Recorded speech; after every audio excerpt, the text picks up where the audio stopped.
Greeting students, hello learners. Our topic for today is social work in post-Gandhian era.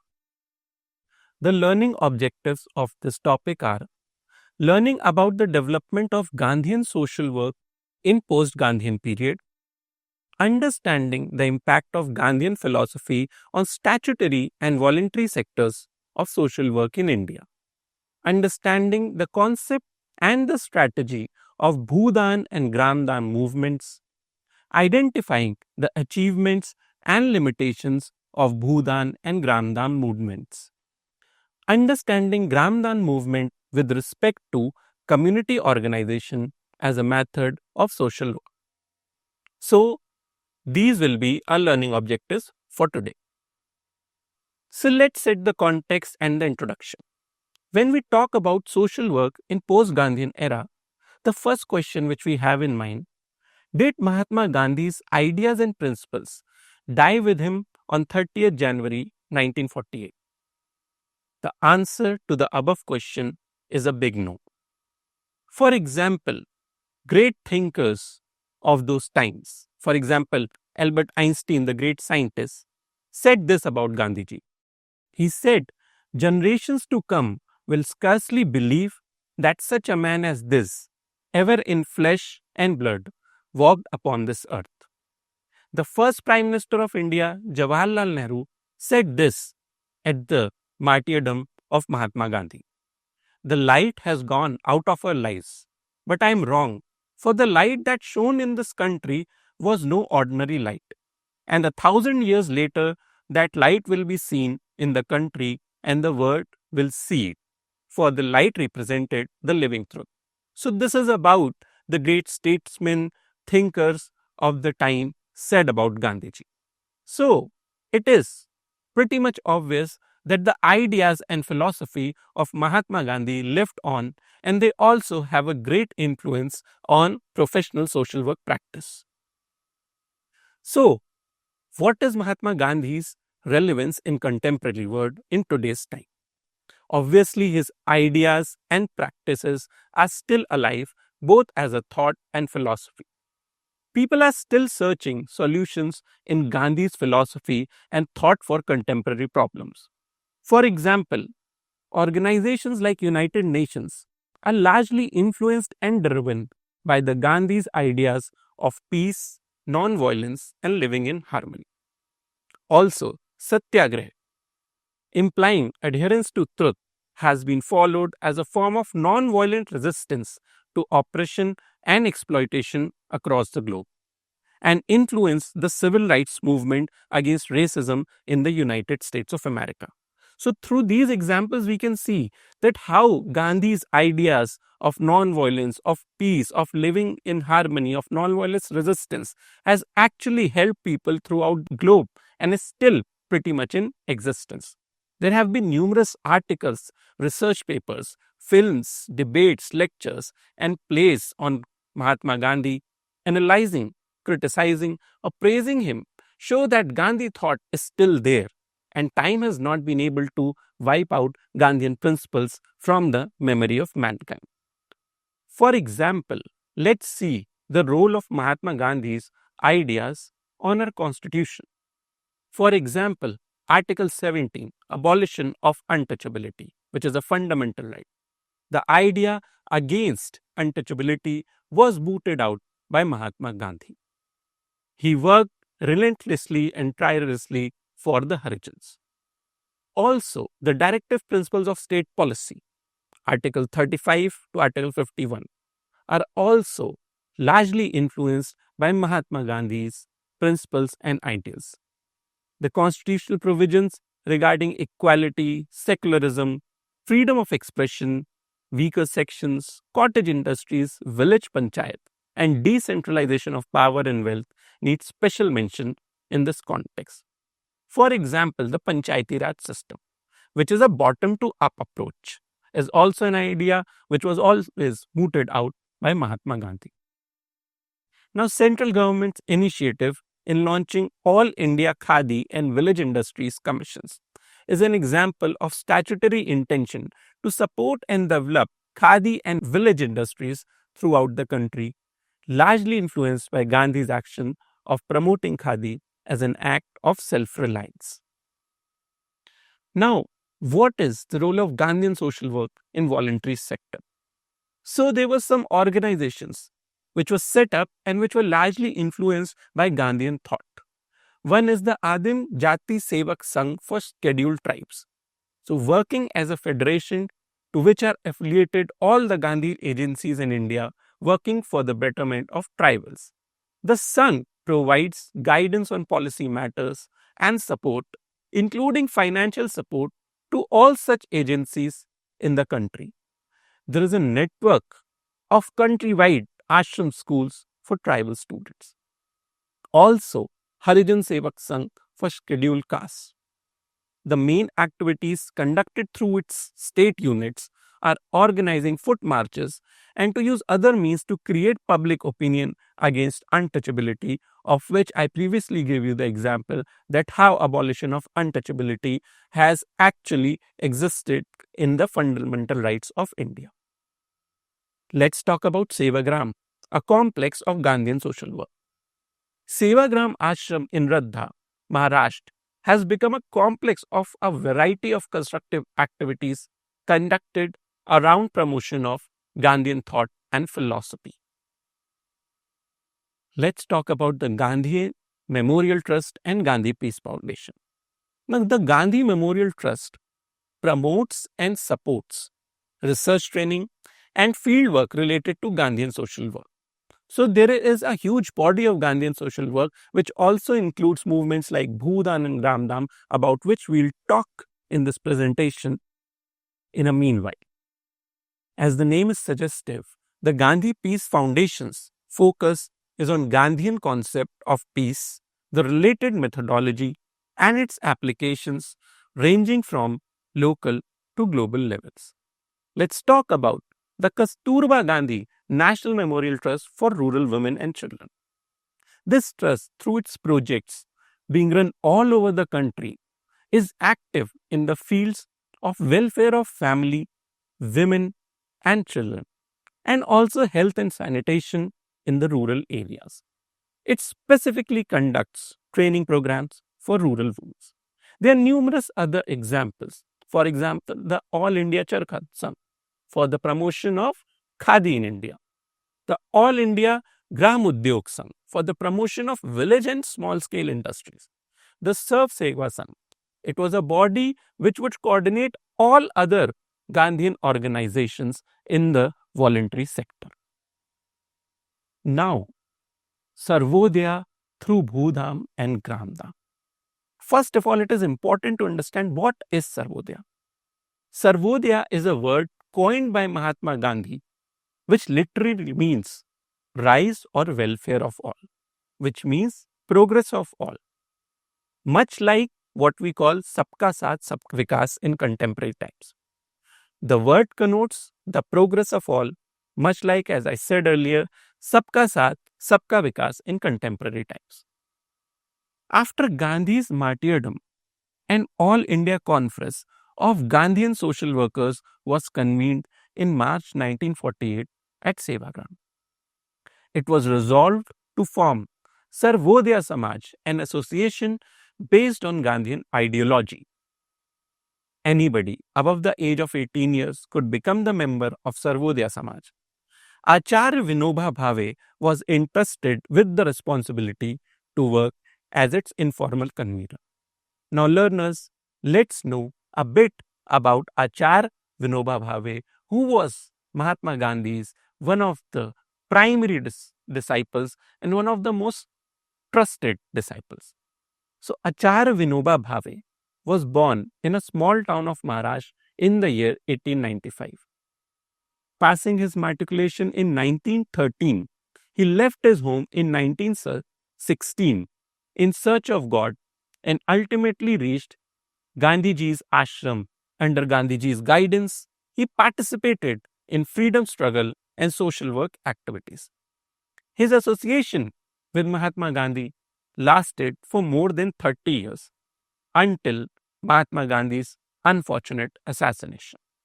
During Gandhiji's lifetime, Vinoba Bhave was regarded as is higher in the fields of spirituality and social work. And that is why learners, Acharya Vinoba Bhave becomes a very important person when we talk about social work in post-Gandhian era. This is because Acharya Vinoba Bhave kept the foundation of what we call Bhudan. Bhudan, as we can understand from the word, is Bhumi, which means land, Dan, which means donation. So, giving away land. However, it is important to understand that Acharya Vinoba Bhave did not see Bhudan just as a donation of land. In fact, his ideology was, his belief that just like air and water is free and are natural resources given to us by the divine, similarly, land is a natural resource and therefore should be equally distributed and should be available to all. So, learner, let's understand what and how Bhudan developed. Let's get into the genesis of Bhudan. So, Acharya Vinoba Bhave traveled on foot from Radha to Shivrampally, a village in erstwhile Hyderabad state, which is now Andhra Pradesh, to attend the All India Sarvodaya conference. After the conference, he continued his foot march in rural Telangana, including a village called Pochampalli, where he closely observed the problems of landless Harijans. They didn't have any regular means of livelihood and asked Vinoba Bhave if he could arrange for only 2 acres of land per family to keep their soul and body together. Vinoba Bhave was saddened. It was difficult and time consuming to persuade the government for this purpose. Suddenly, in the evening prayer, Vinoba Bhave had an idea. He asked the villagers of Pochampalli publicly if anybody could donate only 80 acres of land to the 40 Harijan families present in that village. He could not believe his eyes when a person named Ramchandra Reddy got up with folded hands from the audience and requested Vinoba Bhave to accept 100 acres of land to be distributed among Harijans. This, learners, was the beginning of Bhuda. The day was 18th April 1951, now known for the beginning of the movement of Bhudan, which later transformed into Gramdam. Gramdam again is a big step in the direction of reconstruction of Indian society based on Gandhian ideology, and we'll also talk about Gramdam later in our presentation. The 14-year-long march for Bhudan and Gramdam. So for the next 14 years, learners, Vinoba Bhave walked from village to village with the message that like air and water, land is also God's gift to all and therefore should be shared by all the human beings. His foot march continued for 14 years, covering the length and breadth of the country. In order to give a new push to the Gramdam movement, Vinoba Bhave did not mind the use of a vehicle. From the year 1965 to 1969, he launched the new revitalized movement in Bihar, which he called Gramdam Storm. He traveled thousands of kilometers on foot and received more than 40 lakh acres of land in donation, of which about 25 lakh acres were distributed among 5 lakh landless agricultural laborers. And this is a huge achievement. Vinoba Bhave's next step was Gramdam. Gramdam actually refers to the donation of an entire village to the villagers by the villagers themselves. And up to July 1971, about 1,68,000 villages were declared as Gramdani villages in India. Now, coming back, what is the philosophical basis of Bhudan and Gramdam? The word dan here should not be mistaken as charity. Instead, it means equal distribution of resources. As I discussed earlier, Vinoba Bhave saw that nature has bestowed mankind with air and water, which is free to everybody, without any monopoly or holding. So should be the case with land, which is equally a divine or natural gift to us and should be shared by all of us like air and water. Now, what was the aim and objectives of the Bhudan and Gramdam movement? So the first was abolition of concept of private ownership. So Vinoba Bhave, based on Gandhian principles, did not want private ownership. He wanted the community to own the resources and the land in the villages. The village community itself should own the resources and the land in the villages. One of the objectives of the Bhudan and Gramdan movement was to promote eternal social values of equality and social justice. Also, he wanted to replace Baton power with people powers. What is Baton power now? Baton power is the power of the police, of the military. But in a democracy, much like his ideal Gandhiji, Vinoba Bhave also believed that the power should be generated from the self-discipline of the people, and people should have the actual power in hand. He also wanted to replace Rajniti with Lokniti. Rajniti is political power, which can be undermined or which can have a lot of ills associated with it. But Lokniti is people power. And through Gramdam and Bhudan, Acharya Vinoba Bhave wanted to initiate a total revolution and in India which will have a community living and in which there is no discrimination and people live in harmony with each other. Now, what is the mechanism of Bhudan and Gramdam? How did it actually function? So, in the initial phase of the movement, the landowners were asked to donate at least 1/6 part of their land to be distributed among the landless people of the village. Bhudan then developed into Gramdan and there emerged a complete picture of the new Gramdan village. So what are the features of the Gramdani village? First of all, it has a Gram Sabha or a village assembly with all the adults as its members. It will always work according to the decisions taken democratically and unanimously.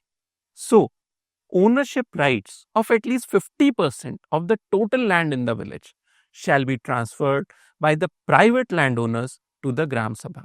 So, at least 50% of the land of the village should lie with the Gram Sabha or the village assembly. The farmer shall have the right to cultivate, possess and inherit the land, but no right to sell it to an outsider. The ownership right shall vest with the Gram Sabha. All the landed persons shall donate 20th part or 5% of their land to the landless laborers in the village. Thus, nobody shall remain landless in the village. Now, this is an important point. So, all the people in the village who actually own the land, they will have to donate at least 5% of their land to the landless laborers in the village. And this is how the land will get transferred first from the people who own lands to the Gram Sabha and from the Gram Sabha to the landless laborers. And therefore, in this way, nobody shall remain landless in the village. A Gram Kosh or village chest shall be constituted. Now, this is very important because in the social work, we also have a concept of community chest. So, what is a Gram Kosh or village chest? Now, a Gram Kosh is basically a body where every farmer shall contribute 40th part of his yield, the laborer 30th part of his wages, and the money lender and the employed people 30th part of their income or salary. So everybody would actually contribute to that village chest. And when then a need arises to anyone in the village for help, for resources, for money, they can actually move to the Gram Kosh or the village chest and borrow or request for that money. And this money is also used for the overall welfare and development of the village. And similarly, we have a concept of community chest. So in the community, there will be a chest where resources will be accumulated. People will, for example, give their money, land, other material resources, and when somebody in the village needs that resource, the community chest will transfer the resource to him and will be used for the welfare and development of the villages. So we can also see that how Gram Kosh at that time was also linked to the principles of community organization. Now let's see what a Gram Dan village is supposed to be free from. So basically, Acharya Vinoba Bhave saw four evils, which he wanted the Gram Dan village to be free from. One was the police and court. Acharya Vinoba Bhave wanted that the people should have self-discipline and therefore not baton power. The police and court should not actually rule the people and should not actually be the motivators for people doing the right thing. In fact, their own self-discipline and their own inner spirituality should guide them to do the right thing, to be fair, to be just. The Gramdan village has to be free from all sort of vices, all sort of bad habits. The Gramdan village should be free from interest. For example, there should not be any financial monopoly. The Gramdan village should also be free from a bazaar or a marketplace. So in a community living, the Gramdan village more promoted a barter system where people help each other with what they earn and with what they actually grow. Now, what are the achievements of Bhudan and Gramdan movement? First of all, there is no parallel example in world history where only through persuasion millions of people have voluntarily donated lands to millions of those in need. The concept of abolition of private ownership in favor of the community by millions of people in Gramdan has never been realized in human history prior to this movement. Now let's see this achievement and compare it with similar efforts of the government. Despite relevant legislations like the Land Acquisition Bill and the gigantic and powerful machinery to execute it, the government has been able to acquire only 2.2 million acres of land, about half of that collected through the voluntary efforts of Bhudan. So now we can understand the scale of achievement of Bhudan and Gramdan, that simply through the social work principles of Gandhiji and his ideals and philosophy, which were then propagated by Acharya Vinoba Bhave, people were ready to voluntarily donate their land. The renowned American thinker and journalist Louis Fisher,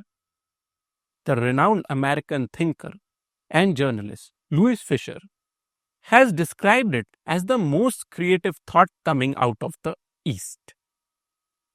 What are the limitations of Bhudan and Gramdan movement? Initially, a target to collect 50 million acres of land was fixed, of which less than 1/10 or only 8.4% could be collected. So this can be called as one of the limitations. However, still, seeing it in the light of the achievement and the significant number of land which was collected through Bhudan, this limitation can be pinned down on the fact that more and more Gandhian organizations and Gandhian social workers, if they will work on this concept, more and more land will be collected. And Acharya Vinoba Bhave has shown the light and led the way for this. Also, only 30% of the land received in donation has been distributed so far. Now, this is important. Why is this important? This is important because somewhere it pins down on the problem of implementation, which exists with a lot of policies at the government level. So we also have to understand that the implementation, once the land has been collected, it is very important to implement the distribution of land to the landless laborers and farmers. Also, it is important to note that a major part of the land received in donations is barren, rocky, or unsuitable for cultivation. During the high tide of the movement, a large number of donors agreed to donate part of their land holdings, but later either they themselves withdrew or their partners opposed to it. So the movement was also somewhere marred by the legal troubles. The Bhudan boards set up in various state governments. The Bhudan boards set up in various states were also not functioning properly due to legal problems, due to lack of human resources, and also lack of public enthusiasm and participation. Now we'll talk about linkage between community organization and Gramdan. Now, let's first of all talk about what is community organization. Community organization is one of the three primary methods of social work practice. It is important to know that the aim of community organization is to develop relationship between groups and individuals that will enable them to act together in creating and maintaining facilities and agencies through which they may realize their highest value in the common welfare of all members of the community. So basically, community organization aims at involving the people of the community for the development of the community and making the community self-sustainable. Now, this is exactly what Gramdan did. So Gramdan also aims at working with the people at the community and village level. So we can clearly see the linkage between Gramdan and community organization. So both Gramdan and community organization ultimately aim at attitudinal change, spreading we feeling and a sense of belongingness and fraternity in the community. So learners, it is important to note that what Mahatma Gandhi said to Jawaharlal Nehru actually forms the basis of all professional social work practice across the globe.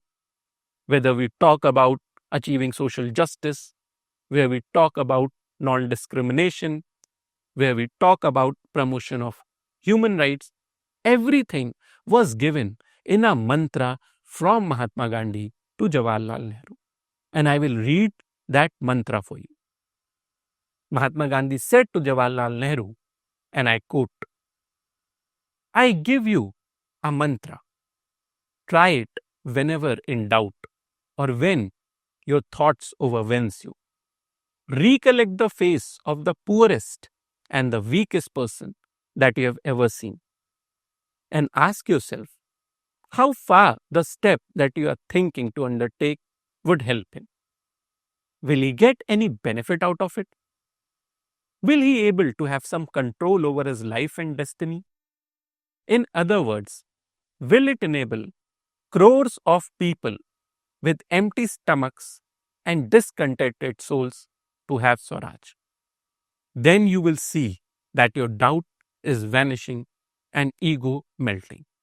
And this mantra, rather talisman, forms the foundation of all professional social work practice across the globe. So learners, we'll have a quick recap of what we studied today. First of all, Gandhian social work did not stop after Mahatma Gandhi's martyrdom, and his ideas and principles have remained relevant in contemporary times too. In today's world, Mahatma Gandhi is as relevant as he was at the time of freedom of India. Impact of Gandhian thought can be seen on statutory efforts as well, such as the Constitution of India. The most noteworthy landmark in the history of Gandhian social work in the post-Gandhian period are the Bhudan and Gramdan movements, launched by Gandhi's disciple and his spiritual higher, Acharya Vinoba Bhave. Vinoba and his followers wrote a new chapter in human history by collecting more than 5 million acres of land and receiving more than 1.5 million villages in Gramdan through non-violent methods. There is a significant linkage between Gramdan and community organization, which is a primary method of social work. practice. So both Gramdan and community organizations have the same aims and objective of developing the village and community and involving the members of the village and the community as stakeholders in their overall own development to make the village and the community self-sustainable. Thank you.